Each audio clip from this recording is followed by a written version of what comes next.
안녕하세요. 전국에 계신 경알문 여러분, 경제 읽어주는 남자 김화석입니다. 네, 코로나19 사태가 좀 안정화되는가 싶더니 다시 한번 제2의 대유행이라는 우려감, 공포감을 더 조성시키고 있는 그런 상황입니다. 부디 본 강의가 여러분들께 전달되는 이 시점에는 코로나19 사태가 좀 안정화되어 있기를 바라는 마음으로 강의를 시작해 보도록 하겠습니다. 이 코로나19 이후에 등장한 좀 많은 키워드 중에 하나가 resilience라는 단어입니다. 갑자기 이 resilience라는 단어가 하나의 2020년 하반기 그리고 2021년에 주요한 경영 트렌드가 되어가고 있는 게 아닌가, 그런 생각을 해봅니다.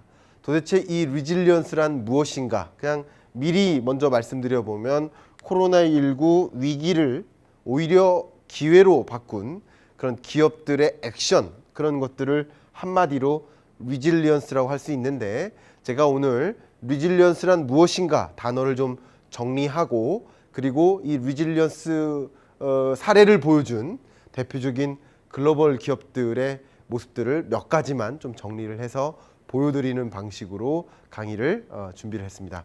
시작해 보겠습니다. 2020년 경제, 더 이코노미스트가 발표한 본지의 표지에 2020년에는 마치 이런 일들이 있을 것이다 라고 적시를 해 놓은 것 같아요. 트럼프라는 이슈, 브렉시트라는 이슈, AI, 인공지능이라는 이슈, 또 도쿄올림픽이라는 이슈, 뭐 여러 가지 이슈들이 적시되어 있는 것 같습니다. 2020년에는 반드시 이런 일이 있을 거야 라고 했지만 없는 게 하나 있죠. 코로나19 사태는 예상하지 못했던 겁니다. 그 누구도 예상하지 못했던 이런 거대한 이슈가 등장했을 때 우리는 어떻게 대응해야 될까? 또 재밌는 거 하나는 코로나19가 등장하면서 하나 빠진 게 있죠. 도쿄올림픽. 도쿄올림픽은 과연 연기될까? 2021년 연기될까? 아니면 취소될까? 이런 이슈 아래 있다라고 볼 수 있겠습니다. 말씀드린 것처럼 그 저명한 이 저널 더 이코노미스트도 2020년의 모습을 그리면서 생각하지 못했던 것들이 있구나. 그런 생각하지 못한 일이 벌어질 때 그런 일들을 우리는 또 대재앙, 대재앙이라고 표현하지 않나. 과거의 대재앙들을 보면 이게 벽보에 있는 모습들이 대재앙인 것 같은데요. 정확한 건 아닐 수 있어요. 저도 추상해 보는 겁니다. 돼지 그림이 있는 거 보니까 돼지열병, 그죠?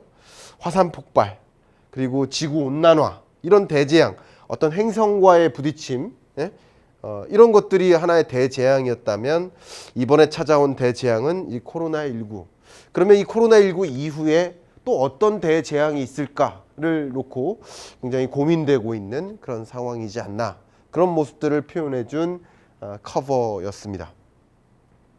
우리는 이렇게 예상하지 못한 일이 발생했을 때 위기라고 표현하고, 그 예상하지 못한 일에 대해서 준비가 안 되어 있는 우리는 이렇게 쓰러지는 도미노에 같이 쓰러질 수밖에 없는 것이 아닌가, 그런 생각을 해봅니다. 그러나 어떤 누군가는 쓰러지는 도미노 속에 나는 쓰러지지 않아 하고 이겨내는, 오히려 이 상황에서 기회를 맞이하는 그런 기업이나 가게나 정부가 있다. 어떤 사람들이, 어떤 정부가, 또 어떤 기업들이 이런 위기 상황에 준비된 채 대응을 할 수 있을까? 그런 어떤 특성이 무엇일까? 질문에 대해서 답을 드린다면 그 질문에 대한 답은 resilience가 아닌가 생각해 볼 수 있을 것 같아요.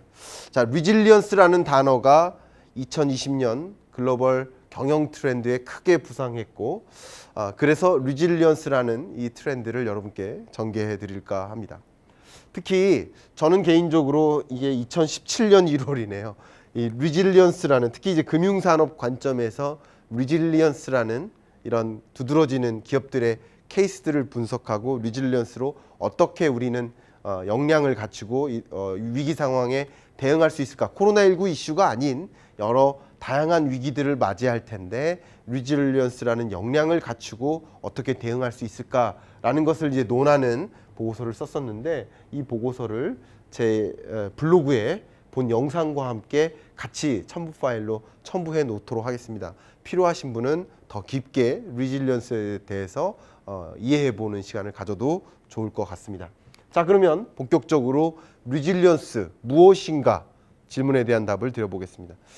자, 리질리언스 하면 저는 이제 항상 떠오르는 것이 아까 그 보고서상에 있는 그림입니다. 이게 뭐냐면 이게 용수철이에요. 이게 원래 상태죠. 근데 어떤 위기 시에는 움츠립니다. 나를 준비된 자세로 만드는 거예요. 수축시키는 거죠. 그러나 위기가 끝나거나 그 위기 상황에 그 변화에 직면할 때 적절한 타이밍에 다시 용수철이 펴지는데 원래 그 자리로 돌아온다. 바운스 백이라고 하죠. 원래 그 자리로 돌아오는 것이 아니라 그 이상으로 튀어오른다. 바운스 포워드라고 표현합니다. 이것을 바로 리질리언스라고 한다. 다시 말하면 이런 위기 상황이 있을 때 어떤 위기 상황이 있는지 모르니까 어떤 특정 위기 상황에는 이렇게 대응해 라는 뭔가의 방법론이 있죠. 대처 방법, 가이드라인이 있겠죠. 그러나 우리가 감지할 수 없는 위기 상황들이 계속 존재하기 때문에 그런 존재하는 우리가 생각하지 못한 그런 위기 상황을 맞닥뜨렸을 때 수축해 있다가 적절한 시점에 적합하게 대응을 해서 이렇게 바운스 포워드 할 수 있도록 리질리언스 역량을 갖춰야 된다라는 얘기를 많이 하는 것이죠. 그러면 지금부터 코로나19 사태에 대응한 이런 위기 상황을 또 나름의 기회로 만들었던 리질리언스 케이스들을 지금부터 하나하나 살펴보도록 하겠습니다. 첫 번째로 제가 여러분들께 코로나19 위기에 리질리언스로 대응한 사례 월마트를 먼저 말씀드리도록 하겠습니다. 당연히 코로나19 사태로 인해서 이 오프라인 시장은 엄청나게 충격을 받았겠죠. 오프라인 교육뿐만 아니라 여행, 항공, 운송, 물류 여러 영역에 걸쳐서 큰 충격을 받았습니다. 그러나 이 코로나19 사태 이전부터 어떤 시장이 원래 성장하고 있었어요? 원래부터 전자상거래, 온라인 쇼핑 거래액이 글로벌리도 크게 늘어나고 있었다. 그리고 전체 소매 판매액이죠.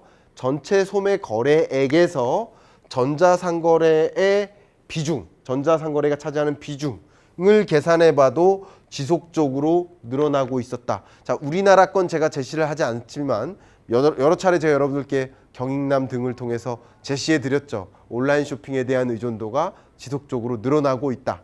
세계적으로도 그렇다라는 것을 말씀드립니다. 그런데 코로나19로 인해서 이 의존도가 급증하는 거겠죠.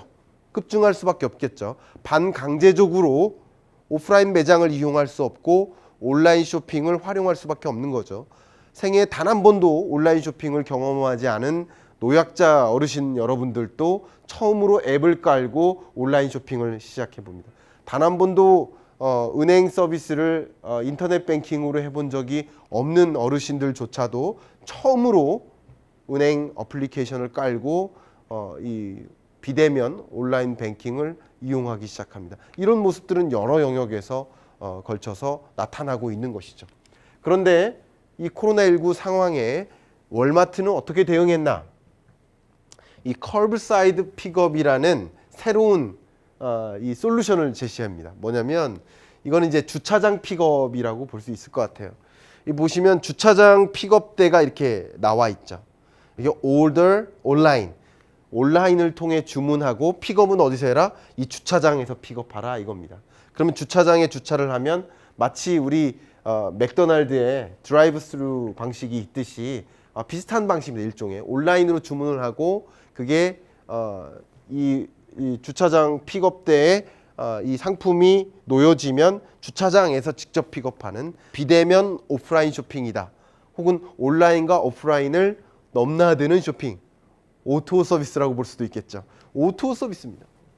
커브사이드 픽업이라는 새로운 솔루션, 비즈니스 모델을 제시를 한 것이죠. 자, 또 어떤 대응이 있었을까? 익스프레스 딜리버리라는 새로운 프로그램을 런칭합니다. 월마트가 기존에 아마존에 대응하기 위해서 젯닷컴이었나요? 제가 정확한 이름은 기억이 안 납니다. 젯닷컴이었던 것 같아요. 젯닷컴이라는 기업을 인수를 하고 그 젯닷컴을 통해서 온라인 쇼핑을 확대해 나가는 노력을 왔었는데 월마트가 뭐 했냐면 월마트닷컴을 이용해서 익스프레스, 다시 말하면 그 초고속 배송이라고 해야 될까요? 초고속 배송이라는 비즈니스 모델을 새롭게 제시를 합니다. 이게 뭐냐면 2시간 내에 2시간 이내에 집 앞까지 배송해 준다 하는 이런 솔루션을 제시를 합니다. 이렇게 코로나19 상황에 걸맞는 비즈니스 모델을 구축하는 것이죠. 만약에 이런 프로그램들이 많아졌을 때 소비자들은 코로나19가 끝난 상황 하에서 이런 프로그램들을 지속적으로 이용할까요? 아니면 원래 제자리로 돌아갈까요? 뭐 상당 비중이 원래 자리로 돌아갈 수도 있지만 또 상당 비중은 이런 새로운 솔루션들을 적극적으로 활용해 나가지 않겠습니까? 왜냐하면 더 편리하니까죠. 더 편리하니까. 두 번째 케이스를 보여드리겠습니다. 포드의 리질리언스입니다. 포드의 리질리언스 케이스는 특별히 제품 라인업을 변화시켰다. 제조기업이니까 제조기업에 생산되는 제품에 차질이 있으니까 공급도 안 되고 글로벌 밸류체인의 붕괴도 경험하고 자동차 수요도 줄고요. 여러 가지 면에서 위기 상황에 직면했는데 포드는 어떻게 대응했느냐. 보시는 것처럼 마스크라든가 인공호흡기, 진단키트 이런 다양한 위생용품을 생산하는 이 생산 라인을 새롭게 깔았습니다. 특히 이 포드 자동차에 유럽에 있는 여러 생산 라인들이 있을 텐데 그런 생산 공정에 이 마스크나 위생용품을 공급할 필요성이 왜 생겼을까요? 마스크 공장 하나 없었거든요. 다 신흥국에 의존을 하면서 마스크 공장 하나 없는 그런 비즈니스 모델들을 각 국가는 운영을 해 왔었거든요. 그랬는데 포드가 그것을 해결해 줍니다. 또 어떤 프로그램도 런칭을 했냐면요. 그 차 안에서 56도 이상의 고온을 유지하면 이런 바이러스 자체가 이제 뭐라고 해야 될까요? 이 바이러스를 죽일 수 있는 그런 프로그램을 런칭을 하는 거예요. 그런 프로그램 패치를 런칭해서 경찰차나 공용차에 공급하는 그런 것들도 시도를 합니다. 이런 식으로 포드는 이런 위기 상황에 자동차 공급에 멈추는 것이 아니라 생산 라인 자체를 완전히 변화시켜서 오히려 코로나19 상황에 더 요구되는 제품 품목들을 공급하는 방향으로 리질리언스했다, 대응했다라는 것을 보여준 사례입니다. 세 번째, 이제 폭스바겐의 사례입니다. 폭스바겐은 특별히 언택트 서비스를 공급했다 하는 대표적인 그런 사례라고 볼 수 있겠습니다. 폭스바겐의 프리미엄 브랜드 아우디가 있죠. 아우디는요, VR 스토어를 이 코로나19 상황에 런칭합니다. 보시는 것처럼 소비자는 이 여러 이 아우디 매장들이 있죠. 매장 한 센터와 이미 컨택을 하고 나면 여러 정보를 제공하고 나면 이 VR 기기를 활용해서 여러 자동차를 시승해보고 다양한 색깔과 다양한 차종을 체험해보는, 그러니까 체험형 스토어를 런칭한 거라고 볼 수 있겠죠. 이게 지금 많이 강조되고 있잖아요. 다양한 산업의 영역에서 비대면화된 환경이지만 어떻게 그 제품을 체험해 볼 수 있을까? 어떻게 그 서비스를 경험해 볼 수 있을까? 경험을 제공하라. 그것을 바로 특별히 UX라고 하죠. User Experience. 소비자에게 경험을 제공해라 라는 것이죠. 이케아 가구가 이 가구를 온라인으로 배송해 줍니다. 뭐 이 가구, 배송된 가구의 특징이 뭡니까? 조립식이라는 특징이 있어요. 그럼 조립이 안 된 이 가구가 배송이 되면 여러분 뭐 해야 됩니까? DIY라고 하죠. 스스로 조립을 해야 됩니다. 2시간 동안 걸쳐서 조립을 마무리했어요. 가구를 놔봤어요. 근데 사이즈가 안 맞아요. 내가 원했던 그 색감이 아니야. 그 질감이 아니야. 그럼 어떡할 거예요? 그 디자인이 아닌데 온라인에서 봤던 거랑 좀 달라요. 그럼 어떡할 거예요? 환불할 겁니까? 3시간 걸쳐서 조립했는데 이게 굉장한 문제가 있어요. 반품 비용도 엄청나게 급증할 것이고요. 그렇게 반품된 물건을 또 어떻게 이케아는 활용하겠습니까? 굉장히 어렵죠. 그래서 뭐 합니까? 소비자에게 경험을 제공하라.